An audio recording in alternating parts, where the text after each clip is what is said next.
Olá pessoal, bora então para a segunda parte da nossa série sobre a árvore da vida.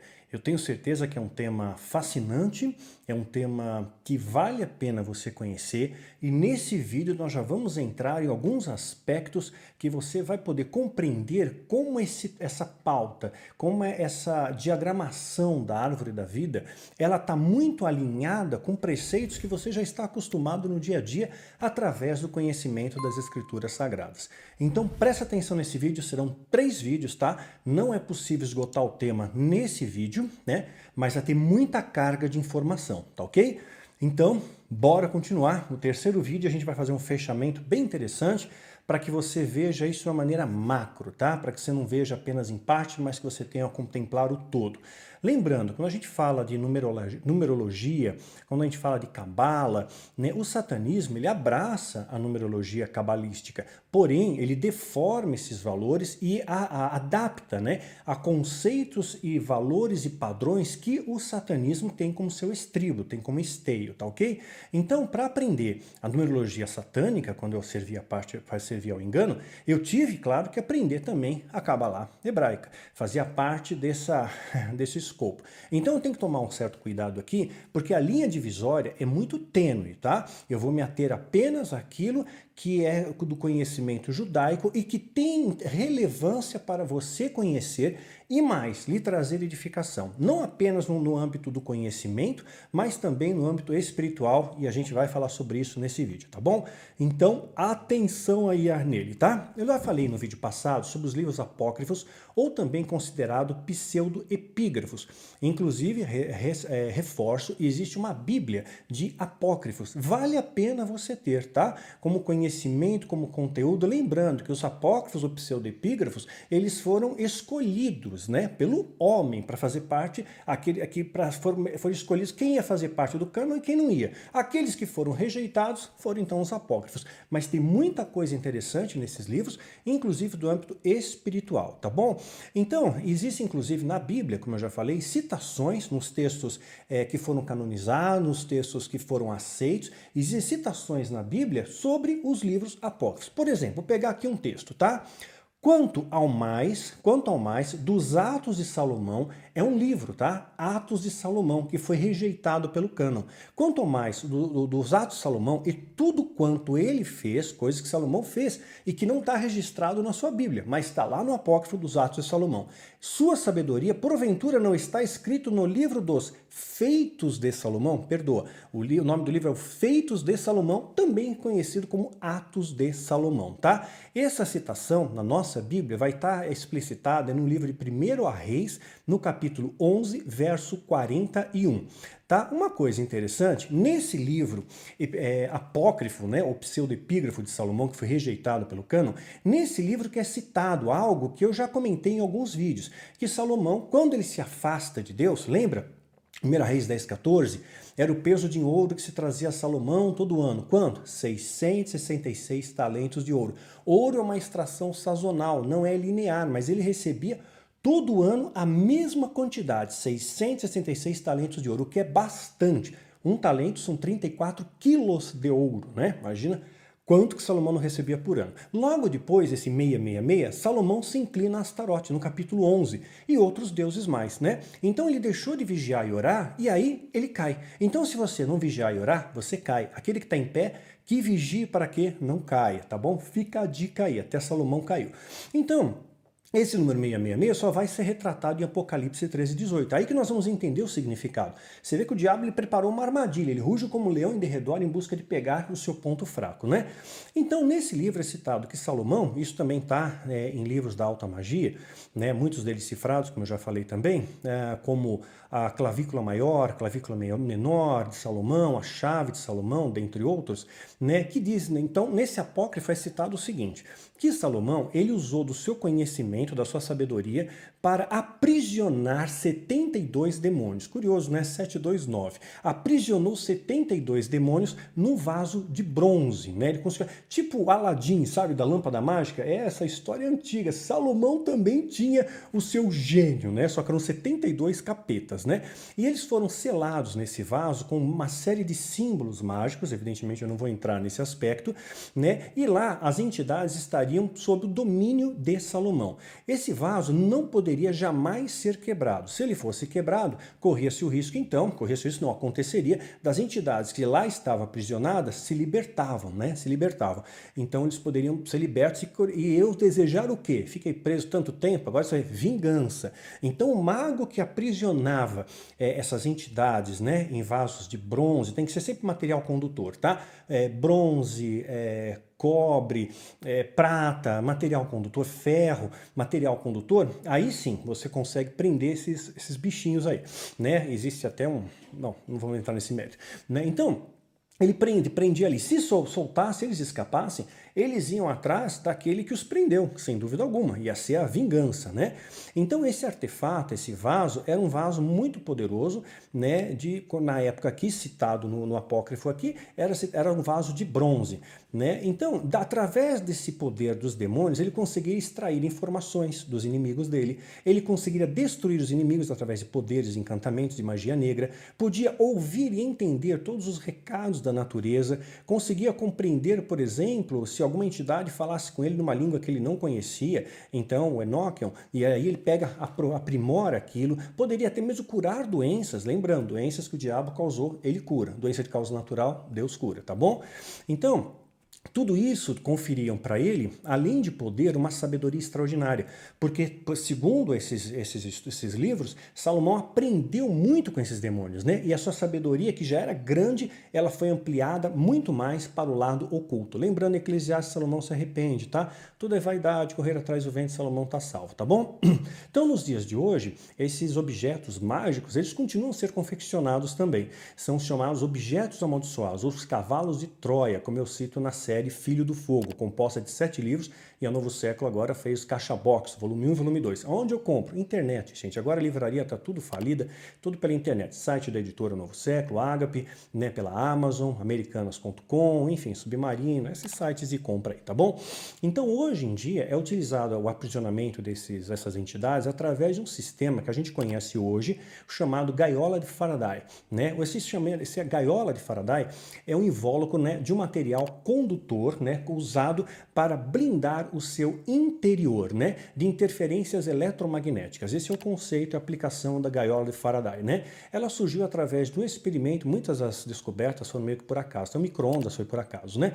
Surgiu com um experimento científico, né, que estava sendo desenvolvido por um físico inglês chamado Michael Faraday, no ano de 1836, né? E aí ele aprendeu a manipular essa questão da gaiola de Faraday. A gaiola de Faraday nada mais é do que uma aplicação tecnológica de um fenômeno conhecido como blindagem eletrostática, né? Então, esse fenômeno, claro, vai se aplicar sempre em materiais condutores, tá ok? E as aplicações hoje que nós temos da gaiola de Faraday está na sua casa. O seu forno de micro-ondas é uma gaiola Faraday, para que essas micro-ondas não saiam de lá e nem tenham interferência externa, né? Fontes de tensão, para-raios, discos rígidos do AKD, etc e tal. Vou até colocar aqui um diagrama para vocês terem uma ideia, né? Então hoje, quando alguém faz esse feitiço, né? Ele coloca assim uma bateria escondida, sabe essas de 9 volts? Escondida dentro do artefato para manter esse campo eletrostático, esse campo magnético, para prender a entidade ali. Não vou ensinar como é que captura entidades, você consegue capturar entidades baixas. Aí você dá aquilo de presente para alguém. Se a pessoa abrir aquilo, a entidade está na casa dela, né? E ela teve a legalidade de entrar. Você me aceitou, eu não pedi para entrar. Você me recebeu. Então, ele se pega nessa legalidade e entra na tua casa, né? Ou então, quando a bateria acaba, né? Por exemplo, tá bom? Mas não vem ao caso aqui, estou apenas explicando a questão dos pseudepígrafos, tá? Então, vamos lá para a árvore da vida, que é o que nos interessa. Você vai encontrar algumas fontes que vão falar que a árvore da vida remete a 22 caminhos, outras a 32 caminhos. Isso é o menos importante, tá bom? Para nós vai interessar o que é mais importante. Outra dúvida que muitos de vocês me escreveram posteriormente do vídeo foi a questão por que o leste? Por que então que Deus fala sobre o leste, Daniel? Gênesis 2:8 está escrito: ora, o Senhor Deus tinha plantado no jardim do Éden para os lados leste, e ali colocou o homem que formara. Então, Deus ele teve uma plantação especial no lado leste, e lá ele criou o homem. Por que a leste? Né? E olha só que curioso, tem muita coisa na Bíblia que fala sobre o leste. Por quê? Qual o mistério em torno desse leste, né? Gênesis 3:24 também vai citar a região, ponto cardeal, leste. Depois de expulsar o homem, colocou a leste do jardim do Éden querubins, com espada flamejante que se movia. A gente vai explicar isso até o final do vídeo, não desse, talvez o final da trilogia, né? Se movia, guardando o caminho para a árvore da vida, né? Gênesis 3:24, de noite a leste. Por que leste? Porque leste, você aprendeu na escola que o sol, a nascente do sol é a leste, né? E o poente solar é a oeste, não é assim que nós aprendemos?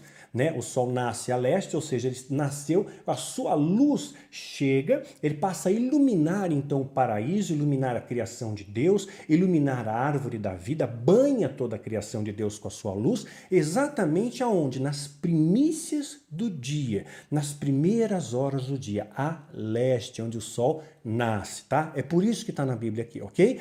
Então, é essa a questão, tá? Agora, nós sabemos que, por exemplo, hoje a astronomia avançou, né, e a Terra tem um eixo de inclinação. A Terra não é retinha, ela tem um eixo, ela está inclinada 23 graus, tem um eixo de inclinação de 23 graus. Então, o leste não é exatamente leste. O único povo primitivo que conseguiu calcular o norte verdadeiro, muito próximo ao norte verdadeiro, que a gente chama de norte verdadeiro, ou leste verdadeiro, os pontos cardeais verdadeiros, né, que vão compensar essa inclinação da Terra, foram os egípcios. Os egípcios foram capazes de construir as suas pirâmides, e cada uma das bases da pirâmide aponta exatamente para os pontos cardeais e para o norte verdadeiro.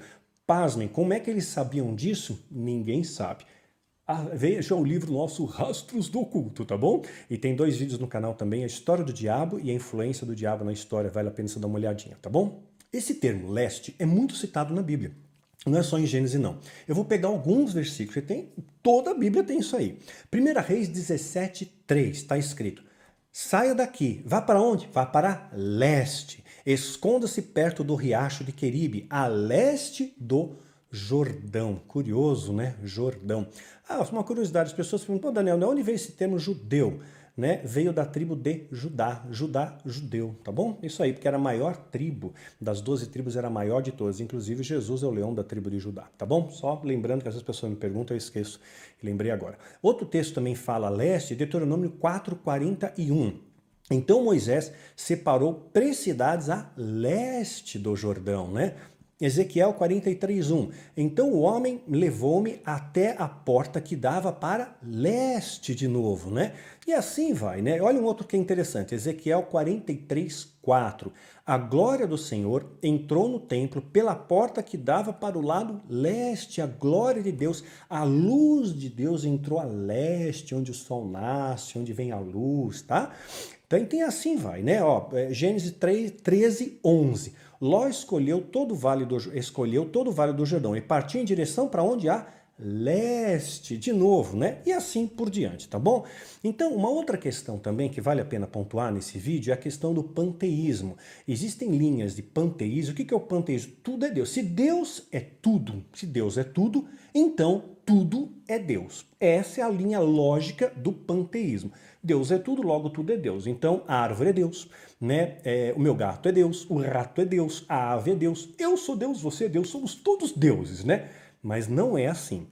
Nós fazemos parte da criação, e como parte da criação, toda a criação de Deus tem o seu DNA. a digital, a folha, tudo aquilo que nós já falamos no vídeo anterior, tá? Então nós somos parte. Então digamos que você pinte um quadro, que você componha uma música, que você faça uma escultura, que você escreva um livro, que de repente você tem um filho, uma filha, né? Tudo isso não é você. Você não é o quadro, você não é o livro, você não é o seu filho ou filha, né? Mas aquilo tem parte de você. Parte de você está lá, não é? Então é isso, nós somos o reflexo da glória de Deus na Terra, ok? Claro aí? Vamos avançar mais um pouquinho, vamos devagarinho que eu quero que você entenda, tá? É importante também, quando a gente fala de dimensões, a gente sempre tem a ideia de dimensões paralelas. Existem, é fato, as dimensões, todas elas coabitam aqui no mesmo espaço que nós, só estão em camadas dimensionais diferentes. Eu também explico isso melhor no livro Rastro do Oculto e naqueles 2 vídeos que eu já citei para vocês, né? Mas existem outras dimensões que estão ao nosso redor que a gente nem sequer dá conta delas. Por exemplo, se eu falar para vocês, se acredita no coelho da Páscoa e colocar uma ideia fantasiosa, você vai dizer, não, né? De repente não acredito, né? É a sua opinião. De repente estou falando para a criança acredita, tudo bem, não vamos discutir isso. E de repente eu falo para vocês, mas imagine um bicho muito grande, um animal marinho gigantesco, que pode chegar a 20 metros de comprimento, cerca de 180 toneladas, cujo coração tem o tamanho de um Fusca, né, que vive em média 80 anos, se locomove por sonar, né, e canta várias canções, né? Se eu disser isso aí para vocês, eu dizer, não, isso é um absurdo. Pois é, isso é a baleia azul. Ela existe numa outra dimensão, numa dimensão muito maior do que a nossa. E temos também o nosso microcosmo, né? A nossa microflora. Tem um monte de bactérias aqui passeando pelo meu braço, pela minha cabeça, na boca, né? Então imagina a primeira vez que os cientistas descobriram isso, apontaram o microscópio e viram, uau, eu tenho assim uma colônia, tem assim cidades em cima de nós, né? Na cabeça. Então você está cheio de bactérias. Você é um saco de bactéria. Só que a gente não vê. Quando você vê aqui, você fica espantado. Não adianta. Você pode tomar quantos banhos você quiser, mergulhar no álcool, a bactéria vai estar lá. Você não escapa, né? Nós somos a casinha das bactérias, né? Não, por isso, né, quando alguém falece, quando alguém morre, você não pode tocar, né, o cadáver, porque diz que o cadáver está infectado, porque todo o sistema de defesa não existe mais. Não tem mais sistema de defesa. Então, todas as bactérias e vírus que estavam no seu corpo antes controlados pelo seu sistema de defesa, pelos seus linfócitos, agora estão livres ali. Então, tem que esperar um período, né, para que aqueles bichos morram, né, e aí sim a pessoa pode preparar. Então, é mais ou menos isso, tá bom? Ah, detalhe, a baleia azul, ela chega a 30 metros de comprimento, ela tem um tamanho, para vocês terem uma ideia de parâmetro, o tamanho de um Boeing, sim, de um Boeing 737, né? Pois é, não é brincadeira não. Outra coisa que faz parte do nosso universo, por exemplo, são as cores. Você enxerga uma frequência de onda luminosa, que vai do vermelho ao violeta. O infravermelho você não vê. O ultravioleta também você não enxerga. Da mesma maneira, ondas sonoras. Nós somos limitados. Então, mais uma vez, nossas camadas sensoriais conseguem nos fazer perceber o mundo ao nosso redor, mas sempre em parte. Nós não conhecemos tudo. Então, por isso é importante conhecermos um pouco mais. Vamos conhecer as dimensões que a árvore da vida nos apresenta.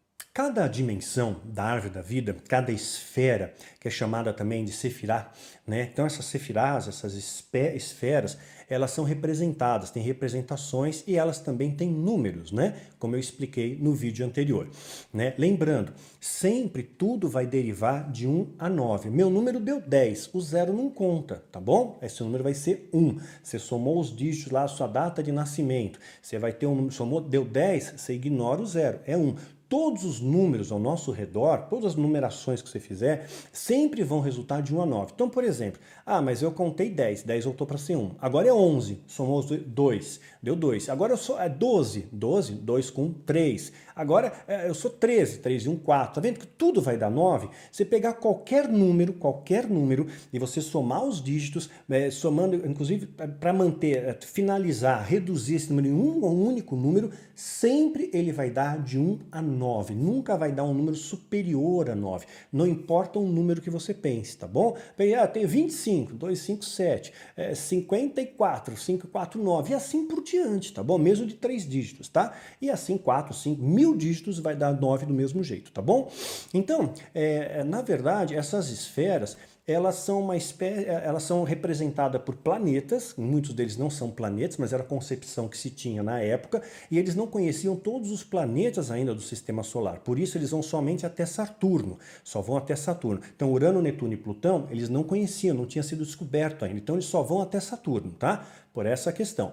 Então eles vão trazer essas representatividades ali. E essas esferas, que muitas vezes estão ligadas à representação de planetas, elas acabam sendo analogias em nosso campo bioenergético, né? São analogias para o nosso campo bioenergético, né? Então, por exemplo, quando você vê, já viu a foto Kirlian? Já ouviu falar de Kirlian? Vou colocar uma imagem aqui, né? Tem um livro, acho que é O Segredo das Plantas, vale a pena você ler, vou colocar aqui também, muito interessante, né? E o efeito Kirlian foi descoberto meio que por acaso também. Nós temos um campo bioenergético em nosso redor. Esse campo bioenergético existe, é real e ele é documentado e fotografado. E dependendo do seu estado de humor, das suas emoções, esse campo bioenergético ele sofre variações no seu espectro de cores. Eu vou falar disso posteriormente num vídeo que eu vou intitular O Colapso dos Sonhos, tá? Nós vamos falar um pouquinho disso, vamos pensar um pouquinho de mecânica quântica de novo. Te preparem, tá bom? Colapso dos Sonhos, esse já está até gravado.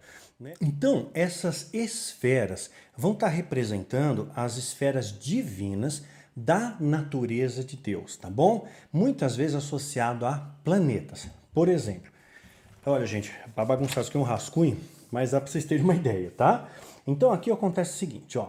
Aqui seria a Lua, que é a Terra, né? Malkuth, Lua, aqui em cima o divino Deus. Tá vendo aqui? Essa esfera de cá vai ter um número, lembra da numeração dela? Vai ser o número 8. E ela é representada pelo planeta Mercúrio, que vai ter essa simbologia aqui. Por isso que são 12 signos do zodíaco. A gente vai entender por que desse número 12 também, tá bom? E aí vai, do outro lado, Vênus, aqui Marte, né? Vênus, Marte e tal. Vai ter as representações dos planetas também. Eles acreditavam, então, que a energia desses planetas podem influenciar o nosso comportamento, sendo favorável ou desfavorável a algumas decisões. Veja bem, eu já expliquei isso em outros vídeos, não, isso aí não foi gravado ainda. Né? Falei já sei, que foi separado num dado momento da história a astrologia da astronomia, e aí ficou mais claro as coisas. Mas acontece que nós sabemos, isso é fato, tá bom? E nós somos, a maior parte do nosso corpo é água, não é? Nós somos uma parte líquido, né? 70% do nosso corpo é líquido, é água. E nós sabemos, existe um fenômeno chamado efeito de maré. Dá uma googada, pesquisa lá. Tem um livro do Isaac Asimov chamado Colapso do Universo.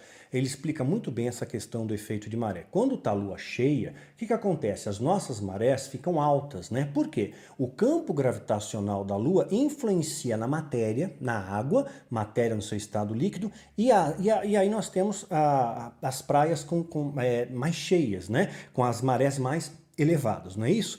Então, por isso que era acreditado na antiguidade, na Idade Média, que a Lua causava uma influência na psique humana. Então, aí veio o termo lunático, influenciado pela Lua. Louco, né? Influenciado pela Lua. Que a Lua causava, inclusive se você mapear, né, os maiores assassinatos, os serial killers, as maiores crueldades que ocorrem no planeta, quase sempre esses crimes hediondos, bárbaros, são realizados em noites de lua cheia. Então, assim como a lua tem uma influência sobre a água das marés, ela também tem uma influência na nossa psique, tá? Não vou entrar em detalhes sobre isso, não vou me aprofundar nisso.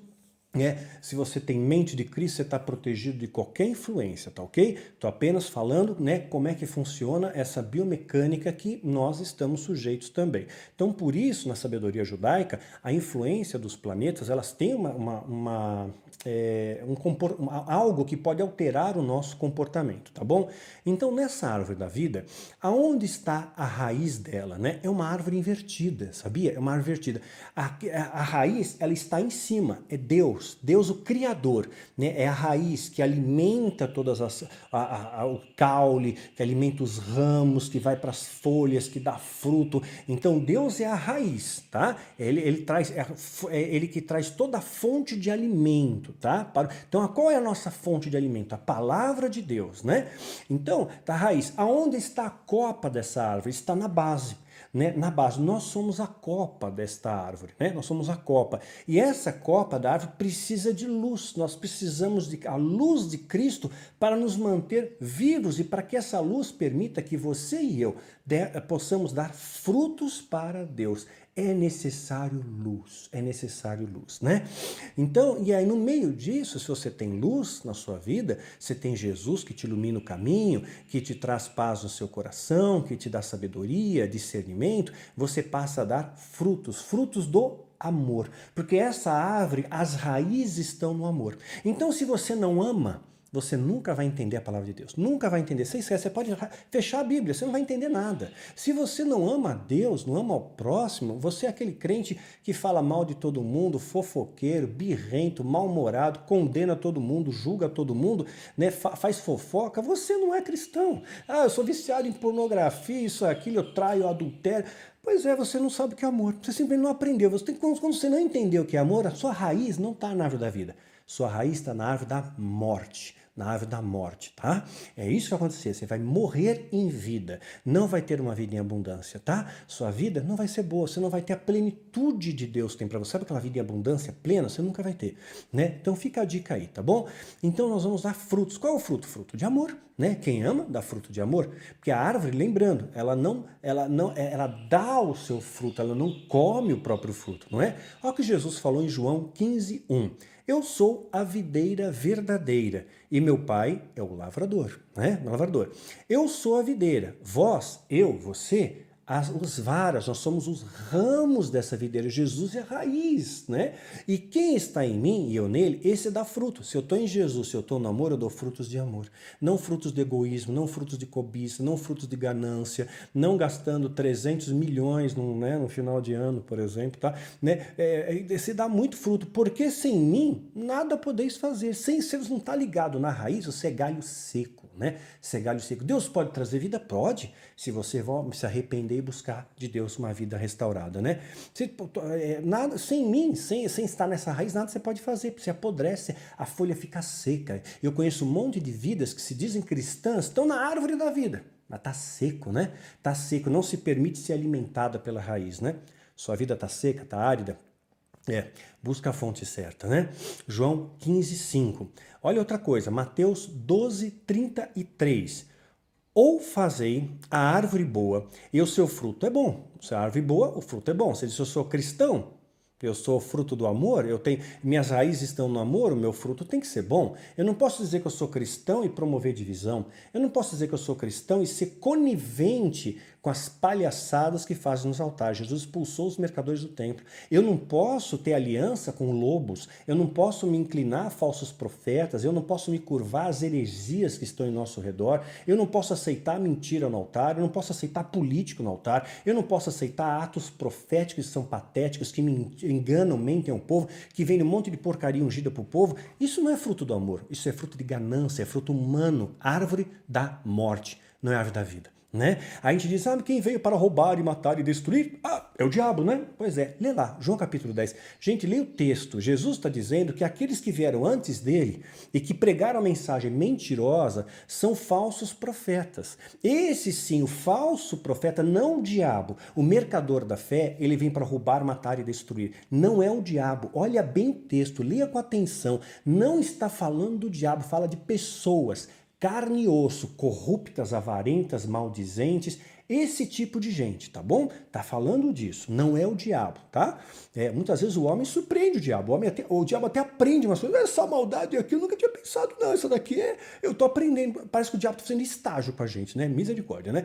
Então a árvore boa dá fruto bom, né? Ou fazei a árvore má o seu fruto mau, porque pelo fruto se conhece a árvore. Se uma pessoa é ranzinza, pelo fruto se conhece a árvore. Sabe aquela pessoa que julga todo mundo? Pro inferno, inferno, inferno. Ah, isso aqui, olha, Deus vai te castigar, você vai pro inferno.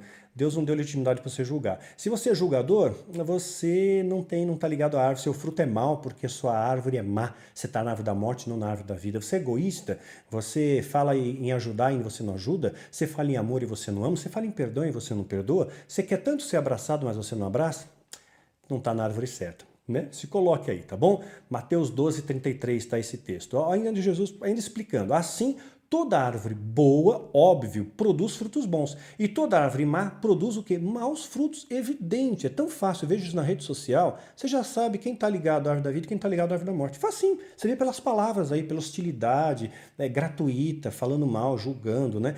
Não pode a árvore boa dar maus frutos, não pode, é impossível. Você está uma árvore, você não vai dar mau fruto, né? E nem a árvore boa dá maus frutos, e nem a árvore má dá bons frutos. O mal não dá bons frutos. Ah, mas aquele deu uma fruta tão bonita assim, que nem a do conhecimento do bem e do mal, né? Bonito, tem uma aparência bonita. É assim que te vende a mentira. Bonita, linda, mas é mal, tá te enganando, é uma armadilha. A armadilha tem que estar muito bem camuflada para você pegar. Laço do passarinheiro, né? Como é que pega? Tem que estar disfarçado, a arapuca tem que estar disfarçada, não é?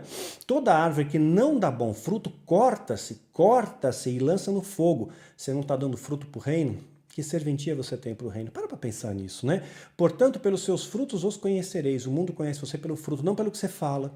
Não dizer eu sou teólogo, eu sou PhD, eu sou doutor em divindade. Lembra dessa palhaçada? Doutor em divindade? Me ofereceram para ser doutor em divindade. Me ofereceram um diploma na época, era R$ 1.500, para ser doutor em divindade. Como se eu pudesse ser doutor em Deus. Como é que eu vou entender a mente de Deus? Eu, limitado, que uso 5% do meu cérebro, né? O verme, vou entender a mente. Eu sou doutor em divindade. E teve um monte de palhaço aí, né, que comprou essa porcaria e ostentou. Oh, eu sou doutor em divindade e tal. E um monte de gente, assim, com pouco conhecimento, vamos dizer assim, né, foi seguir esses malandros, picaretos, que não têm o conhecimento da verdade. Quer dizer, é o fim da picada. Eu fico irritado com essas coisas. Detesto quando engano o povo de Deus. Mateus 7, de 17 a 20. Então, esse modelo da árvore da vida, voltando para esse modelo vertical da árvore da vida, que vem de Deus ao homem, da raiz à copa, ele é antigo, já falei antes, remonta à época dos sumérios. Tem a árvore suméria, tem os celtas, e inclusive essas seitas secretas, eles têm uma característica. Toda a iniciação de uma seita secreta, isso no satanismo também, na alta magia também, você fica isolado em algum lugar. Você vai ficar numa caverna, numa sala isolada, num quarto fechado, com os olhos vendados, tudo escuro, né? Muitas vezes, sempre, né? Tá. Sem roupa nenhuma, ou seja, simulando que você está no útero e você vai ter um novo nascimento. Aquele é o momento de reflexão para você saber se realmente você quer entrar naquele lugar, se realmente você está dando o passo certo. E quando é assim, claro, sempre é roubada, né? Olha como o diabo imita, né? Ele cria analogias com o nascimento, né? Que Deus abençoou, frutificai-vos, multiplicai-vos, encher a terra, né? Então, naquele momento representa o nascimento. No celta, na cultura celta, nós vamos ver agregado aí o caldeirão mágico, né? Lembrem, muito popularizado pelaquela série do Asterix, o caldeirão mágico, né? Então, eles acreditavam o seguinte, que aquela poção mágica daquele caldeirão, né, isso realmente existiu, tá bom? Havia simbologias, poderes mágicos influenciando, eles preparavam uma poção, e essa poção fazia com que os soldados deles, os seus exércitos, pudessem ter uma recuperação muito mais rápida de ferimentos de guerra, que muitas vezes, olhando assim, puxa, tem que amputar a perna, mas aquela poção, né, e um unguento que eles preparavam também, faziam que a cicatrização fosse muito rápida, a recuperação muito acelerada, e eles voltavam à batalha, sendo assim considerados um exército muito poderoso, praticamente invencível, né? Porém, Jesus não nos oferece um caldeirão, né, com unguento, uma porcaria lá, ele oferece, sabe o quê? Água viva. Água viva ele oferece, né? Água viva. Ele oferece para nós algo que é uma fonte pura de alimento, né? Essa água que limpa e purifica as nossas emoções, os nossos sentimentos. E a árvore da vida também traz o quê? Cura para as nações, né? Cura para as nações. Essa árvore da vida também é associada à escada de Jacó. Lembra da escada de Jacó? Onde os anjos vinham e desciam, quer dizer, desce a terra, sobe serpenteando e desce no zigue-zague, né? A descida dos anjos. Então, quando você começa a entender esse diagrama da árvore da vida, faz com que você saia da Matrix. Nós estamos na Matrix. A gente não entende isso, né? Tem muita ilusão ao nosso lado. Então, nós temos que sair desse mal coach da terra, né? E entender todo o esplendor da criação de Deus, né? Seria como você enxergasse, imagina que você está na sua casa, como se você pudesse ter uma visão de raio-x e você conseguisse enxergar toda a fiação da sua residência, todo o encanamento, tudo aquilo que está oculto por trás da parede. Aí você começa a entender Por que que quando você acende o interruptor, liga o interruptor, a lâmpada acende? Né? Então você começa a entender o caminho dos fios, ou seja, você começa a compreender o projeto de Deus e da sua criação, ainda que numa pequena parcela, mas você começa a aprender isso. E nesse aprendizado, sempre vai lhe remeter a três caminhos, tá? Veja bem, não estou falando aqui nada de budismo, o budismo também tem essas linhas dos caminhos, eu estou falando aqui da sabedoria judaica, você vai ver como ela vai concatenar com muito daquilo que nós como cristãos também aprendemos, né? Então, três caminhos, o que é a trindade? Deus Pai, Filho e Espírito Santo, tem até um estudo sobre o Espírito Santo no meu canal, vale a pena dar uma olhada, tá? Então, nós temos uma trindade divina, tem uma representação do divino, três caminhos, você tem três caminhos para seguir, presta atenção nesses caminhos agora. Nós vamos ter um caminho que seria assim o caminho do meio, que é o caminho de manutenção, que você se mantém, é um caminho alicerçado nas leis e valores de Deus. Só que muitas vezes você não consegue permear por esse caminho, ande nas veredas da justiça do Senhor. Então, às vezes, algo pode acontecer de você, de repente, fazer algo mais ou menos como se fazia na Idade Média. Eu vou fazer mais uma alegoria aqui. Quando um rei ele ia se preparar para uma batalha, o que ele fazia? Ele consultava os sábios do seu reino, os sacerdotes sábios. Esses sacerdotes, eles tinham uma característica, você já deve ter visto isso em filme, eles tinham um cajado, e esse cajado era em formato meio de caracol aqui em cima, né? Então esse é um cajado de poder que eles tinham ali, de autoridade sacerdotal, espiritual. Então ele se aconselhava com os sacerdotes, ele planejava a batalha, o ataque ou a defesa com os seus sacerdotes, através da sabedoria deles que vinha, né, do divino, tá? E depois, a concretização daquela elaboração, daquele preparo, era materializado pelos soldados de guerra. Aí sim, ele informava os soldados de guerra qual era a estratégia que eles deviam adotar segundo os astros, segundo os deuses, segundo a sabedoria que foi passada pelos sacerdotes. Então os sacerdotes planejavam e os guerreiros executavam. Causa e efeito. Guarda isso. Então, nesses pilares da árvore da vida, nós vamos encontrar um deles que é representado pela espada, que é fazer acontecer, é o momento de eu lutar, é o momento de eu realizar, né? E outra, eu vou realizar através de uma sabedoria que foi me dada. Veja bem, pelo conhecimento de época, vai ter dois elementos aqui, né? A espada e o báculo. O que é báculo? Báculo é aquela varinha mágica do Harry Potter, né? Que seria uma espécie também de instrumento usado pelos sábios para dar direção ao rei, né, para suas guerras, para suas conquistas, para enfrentar situações adversas, etc. e tal. Então, na árvore da vida, vamos ter três caminhos, tá bom?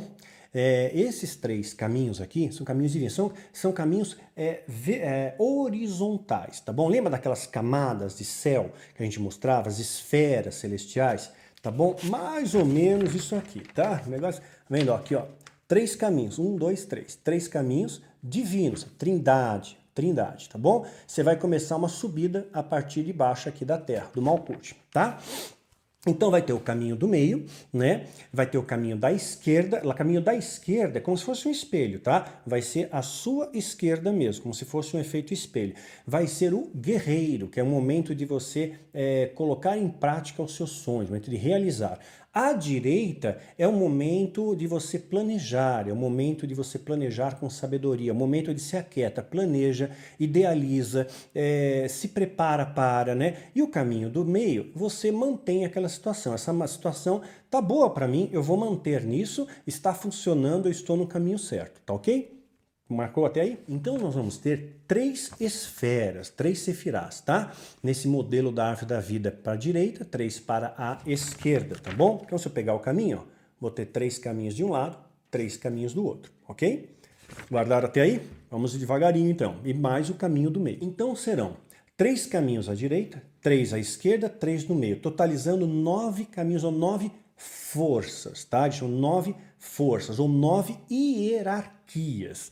9 hierarquias. Número 9, eu já falei do 9, no momento que Jesus teve vitória na cruz, na hora nona, 9 meses de nascimento, o círculo tem 360 graus, é um objeto perfeito na sua geometria, está ligado à geometria sagrada também, né? Mas também 9 representa as esferas angelicais. Já ouviu falar de anjo, arcanjo, querubim, serafim, etc. e tal? São 9, né? Anjos, arcanjos, querubins, serafins, potestades, dominadores, virtudes ou lugares celestiais, hostes espirituais da maldade e príncipe das trevas, príncipes das trevas. 9, né? Todos, então, lembrando, todos os números também vão chegar até 9, tá? De 1 a 10, de 1 se você fizer a numerologia, vai ficar de 1 a 9. Guarda isso também, a gente vai colocar uma parte prática aqui para vocês. Inclusive o menorá, de 9 braços, né? Mais uma vez aí. Então, nós temos a liberdade de escolher os caminhos. Esse é o nosso livre-arbítrio, esse é a nossa escolha. Você pode escolher. De repente,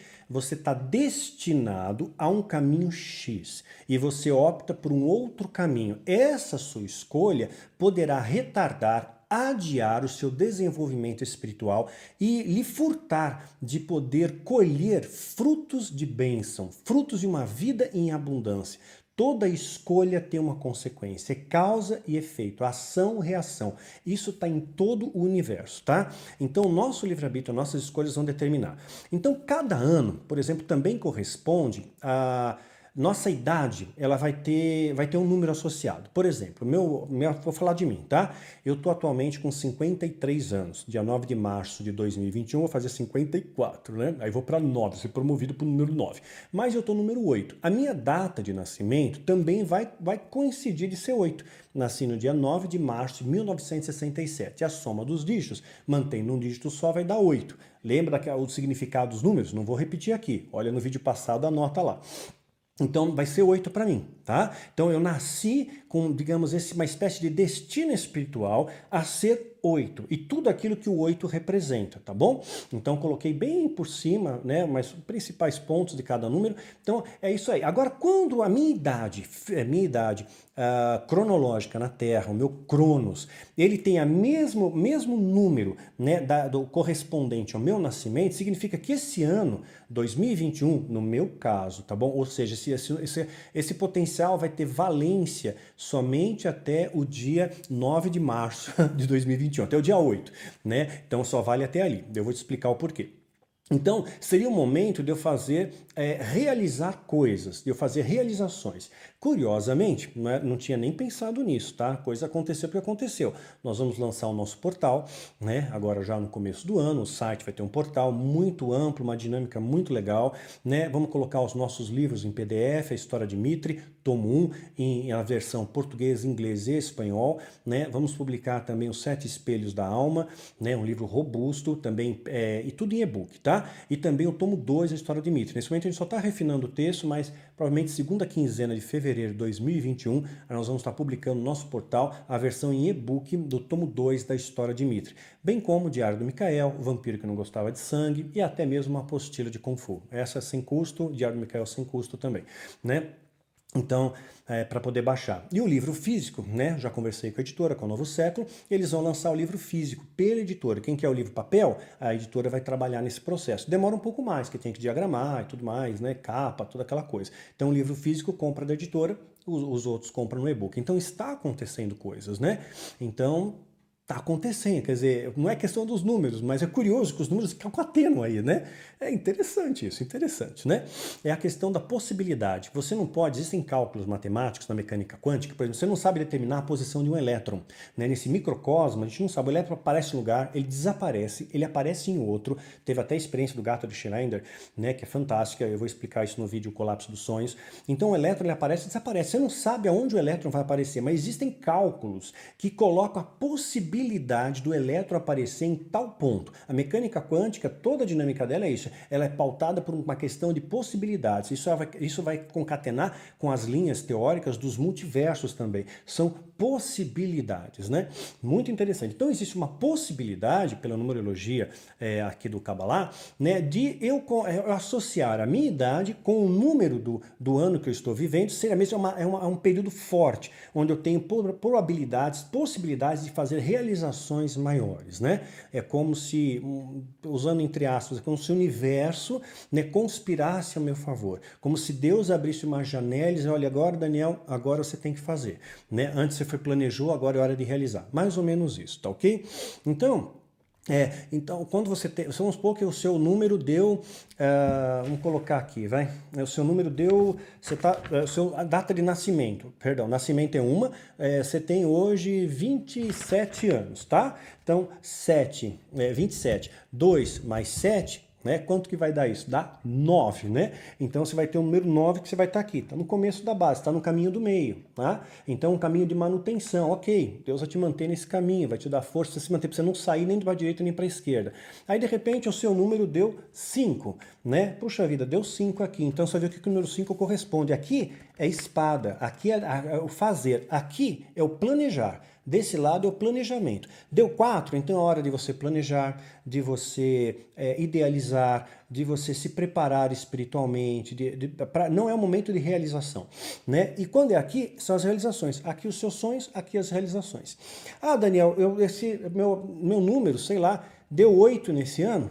Né? E o próximo ano deu 5, deu 2 vezes para luta. 2 vezes luta, Daniel.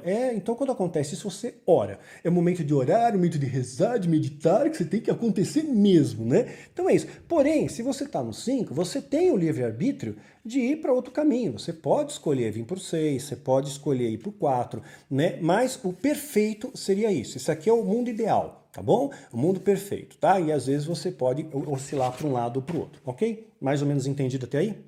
Só para vocês entenderem, por que o meu número dá 8 de novo com relação ao meu aniversário em 2021? Porque eu vou fazer 54 anos no dia 9 de março de 2021. Você somando todos esses dígitos, mantendo uma única casa decimal, fazer a redução do número, você vai chegar a 8, que é igual o número da data do meu nascimento, tá ok? Uma vez, então, que eu vou estar um ano nessa casa do 8, tá? Então, a partir do momento que eu fiz aniversário em 2020, até eu completar os 54 em 2021, esse é o período de vigência desse número na minha vida, é o momento que eu tenho para realizar, para fazer, tá? Segundo a sabedoria judaica através do Kabbalah. Lembrando, para que você faça acontecer, você tem que ter fé, você tem que acreditar. A ausência de fé, ela vai fazer com que tirasse a força, falando pela linguagem do Kabbalah, a ausência de fé, a ausência de acreditar, tira a força, tira a energia essa do seu aniversário, por exemplo, tá? Então, essa energia do seu nascimento, já a energia do seu nascimento, ela é matizada por todas as energias anuais. O que é matizada? Ela é somada, matizar é somar, combinar, né?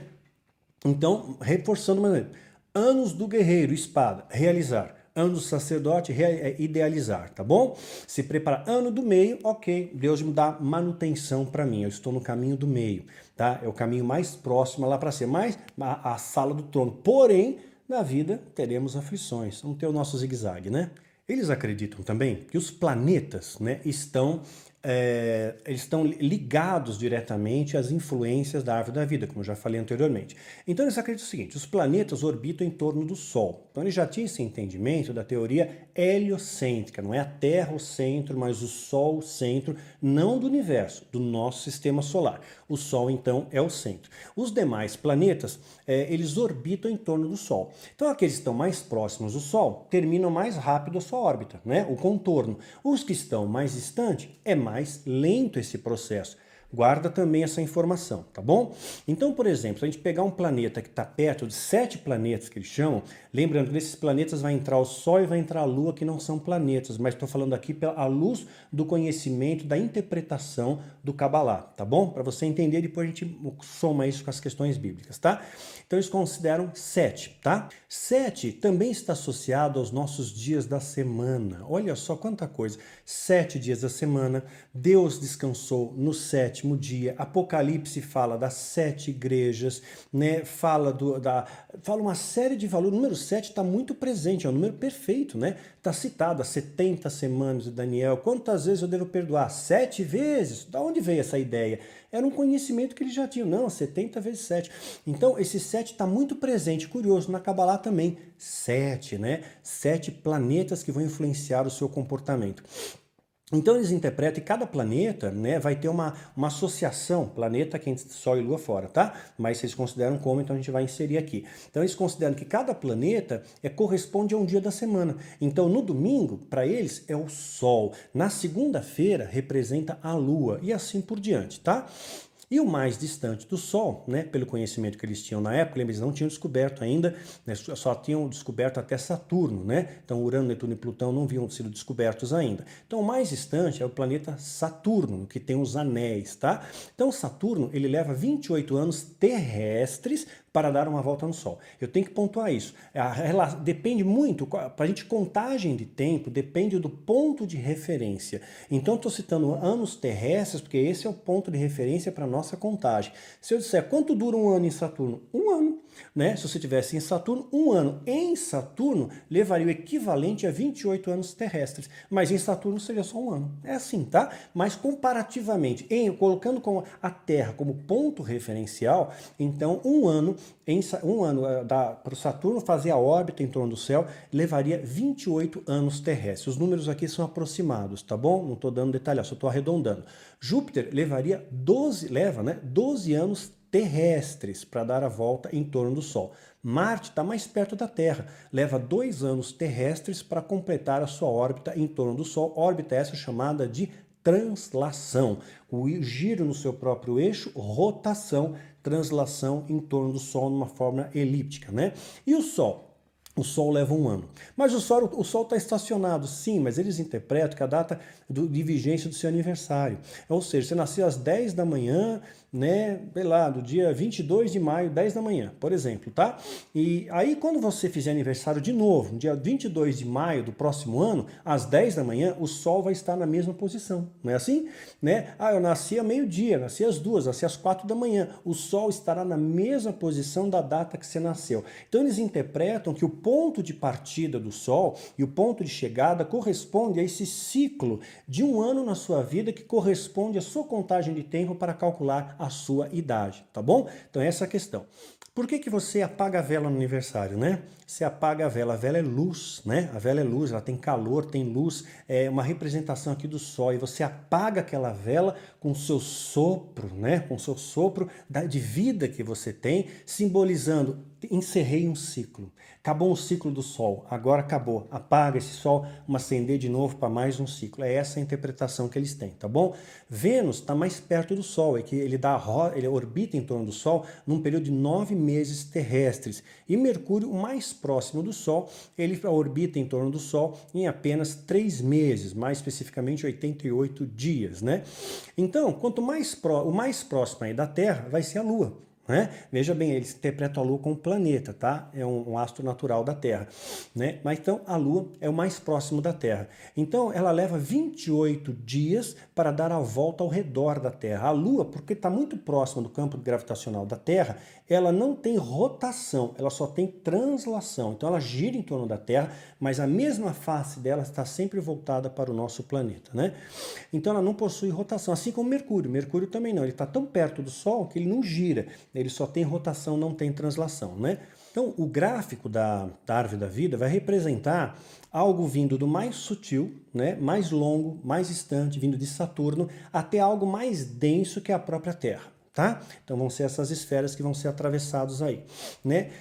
Isso vai medir aproximadamente a possibilidade de transformações na sua vida, que vão vir do sutil ao denso, do rápido ao lento. Vão acontecer mais devagar ou mais depressa, né? Então, lembrando, Deus ele tem a sua trindade, que são 3 caminhos, não quer dizer que alguma coisa vai levar 28 anos para cada acontecer, mas eu conheço às vezes crianças que com 3, 5 anos já sabem o que querem ser na vida, né? Eu vou ser isso, e de repente consegue aquele sonho, né? E de repente leva 20 anos, 25 anos, né? Mas não é uma regra universal, tá bom? Então, não é que você está ligado a Saturno, vai levar 28 anos, só vão combinar, é um pouco longe, né? Então, Deus, ele representa a trindade, que são os 3 caminhos, os 3 pilares, tá? Então, aqui os 3 caminhos de Deus, ok? 3 pilares da ave da vida, do divino para conosco, tá? Então, essas seriam as esferas celestiais. Aí nós vamos ter 7 caminhos verticais, tá? 7 caminhos. Deixa eu ver se eu consigo mostrar para vocês. 7 caminhos verticais que vão ter uma representatividade dos anjos. Lembra da escada de Jacó? Que faz que os anjos são mensageiros de Deus para nós, né? São malachim, mensageiros de Deus, trazem mensagem de Deus, trazem fortalecimento, trazem proteção. Então esse caminho que os anjos fazem também estão representados na árvore da vida, ó.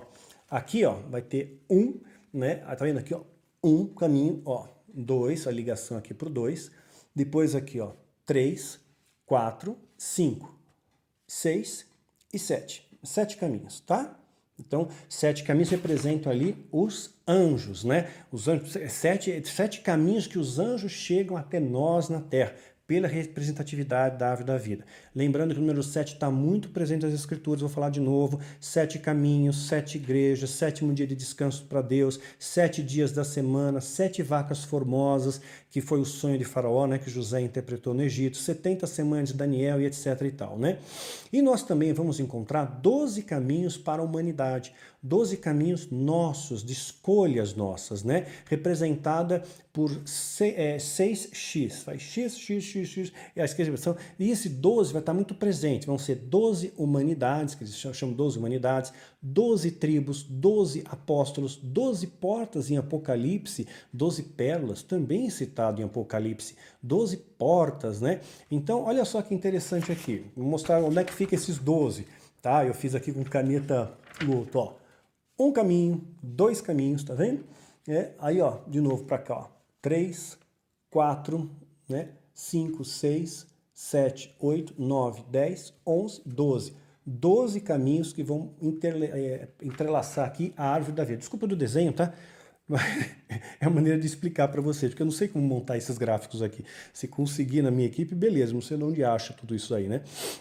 Então, lembrando, gente, a gente está falando da árvore da vida, vale a pena ressaltar, Jesus é a nossa árvore da vida, tá? Você tem que estar com as suas raízes nele. Nós somos o quê? A raiz? Não. Nós somos os ramos. O tronco é a palavra de Deus, né? Palavra que nos sustenta, que é forte, que nos mantém, que nos protege, que é firme, que é segura, é apoiar os seus pés sobre a rocha, é isso. Somos os ramos. Quem tem que estar ligado na árvore do amor, que é Jesus, né? Que é Deus, amor, a expressão maior do amor, majoritária em todo o universo é o amor, eu tenho que dar frutos de amor. Eu sou uma flor da árvore da vida, eu tenho que exalar o perfume do amor. Eu sou um fruto, eu dou esse fruto de amor para pessoas que desconhecem o amor, né? Eu faço parte desses ramos que dão conforto aos outros, que trazem sombra aos que estão castigados pelo sol, que estão cansados, que estão abatidos, né? Esse tronco traz descanso, você se descansa no tronco, você recosta suas costas na presença de Deus, você descansa no Senhor e o mais Ele fará. É isso, né? Então isso é o mais importante, você se ater. É interessante a questão dos números, quando a gente está subindo a árvore da vida, você vai vendo os números que você representa. Eu estou na época, eu estou no meio, eu estou no caminho de Deus, mas tem que me manter no caminho, né? Eu estou no caminho eu estou no momento de planejamento, eu estou no momento de luta, de batalha, realização. É muito interessante tudo isso, né? Mas o principal que você tem que se ater é estar realmente com as suas raízes profundas da sua fé em Cristo, nas palavras de Deus.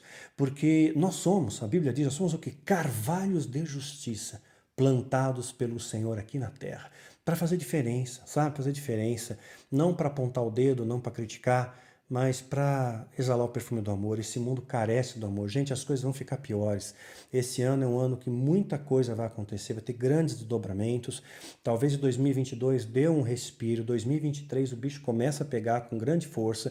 Isso não é uma profecia, tá? É uma conjectura minha com base nas observações dos sinais que se emolduram ao meu redor, tá bom?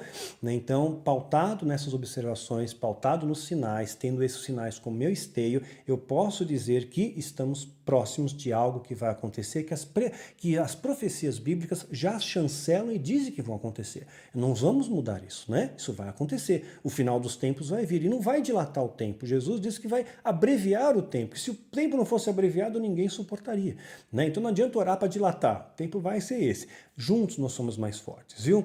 Espero que a gente possa corroborar para grandes crescimentos, tem muita coisa para falar com vocês, tudo que Deus me der como direção, como orientação, eu vou estar partilhando com vocês, porque juntos nós somos mais fortes, queridos, juntos somos mais fortes, vamos lutar juntos, vamos vencer juntos, sabe? Vamos chegar abraçados na sala do trono, não desunidos, sabe? Vamos chegar lá abraçados, juntos como igreja. E mais uma vez eu peço humildemente, eu não esqueço de orar por mim, pela minha casa, pela minha família. Passei mais o Natal sem meu filho, mais o final de ano sem meu filho, mais o aniversário. Não é fácil, não é fácil. Eu acho que, como Augusto Cury pontuou muito bem, né? A depressão é assim, o último estágio da dor humana. E quando você observa pela literatura, perder um filho é uma dor imensurável. Só quem perdeu sabe, né? Você perde uma parte de você, sepulta os sonhos, sepulta uma série de coisas, alegrias, expectativas.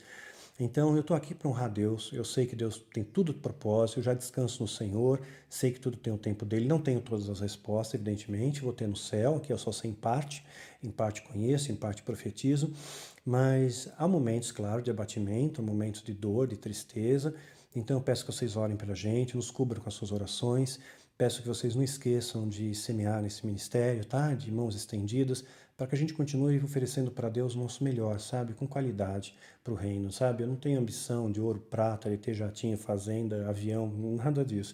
Eu só quero o suficiente para pagar minhas contas, para honrar meus compromissos e, se possível, ajudar algumas pessoas. É assim que é, tá bom? Um dia de cada vez. Grande beijo no coração, viu? Juntos nós somos mais fortes. Que Deus te abençoe grandemente e te guarde. Bom ano para todos nós. Vai ser bom sim, porque juntos a gente torna melhor, tá bom? Fiquem com Deus. Até semana que vem, onde a gente finaliza a Árvore da Vida. Até!